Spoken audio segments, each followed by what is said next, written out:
Hello, America. The purpose of this talk today is to show you that the Civil War is still being waged, but it's Civil War Part 2. We need to understand a few things about the first Civil War that our country had, and that even though the Republicans won the battle, they did not win the war.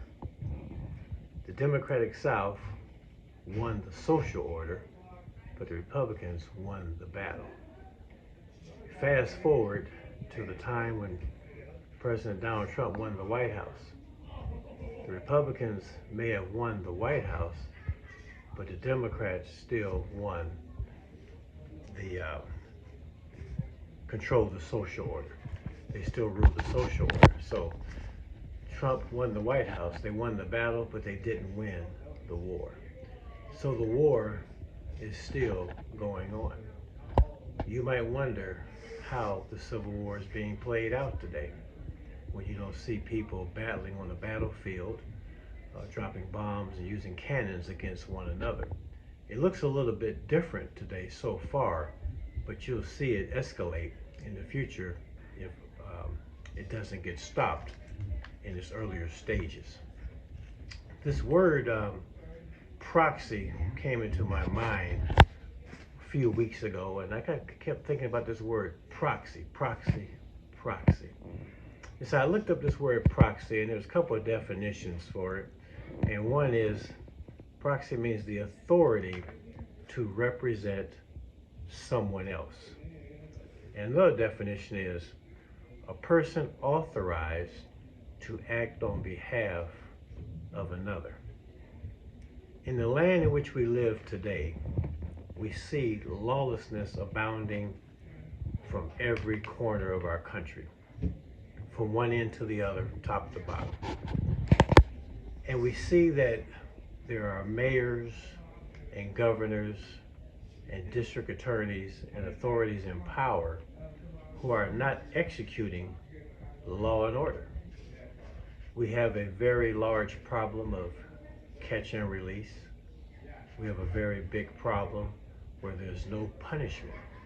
We have a very big problem where the authorities are actually not acting according to the Constitution.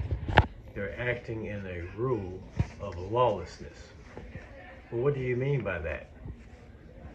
The meaning of this proxy that is going on in our country is really a proxy war disguised as a civil war, but it really is a civil war, but it's in the form of a proxy war at this particular moment.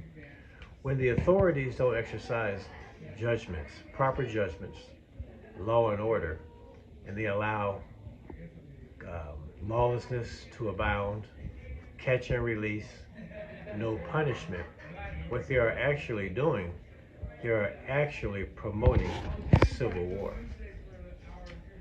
They're promoting civil war in the form of releasing people, groups of people, criminals of all sorts, upon society. You can't think of one place that you can go in our land today where gunfire may not erupt.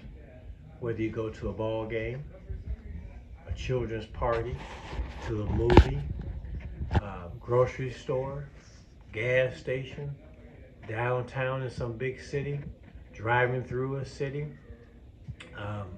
shopping for your kids, going to school, vacations, no matter where you go, everything is a possible target because civil war is already in play.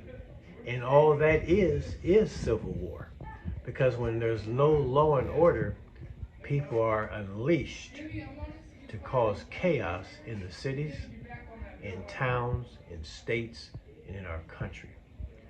When you have, when smash and grabs are allowed, when people can be sucker punched out of nowhere, people can be shot out of no place, all this evil we see happening in our land, this is civil war. Our vice president was part of releasing a lot of people out of jail during the Minnesota riots and all of that. And one of the individuals that was released out of jail committed murder shortly after he got out of jail. This is civil war. Civil war doesn't have to be where you have people on one side of a valley and another side of a valley shooting and dropping bombs on one another. It's when you don't execute law and order and allow individuals, criminals, to go rapidly around terrorizing civilized life. That is civil war. And for today, we'll end it right there, but think about the fact that it's not civil war in which you're familiar with, but it's civil war done by proxy. Our officials act like they have nothing to do with it, but their very policies are causing it. No punishment, catch and release, not operating and executing law and order brings civil war. And in closing, the only remedy to this for our nation and any nation around the world is out of 2 Chronicles 7:14. If my people, which are called by my name, shall humble themselves and pray, and seek my face, and turn from their wicked ways, then I will hear from heaven, forgive their sin, and heal their land.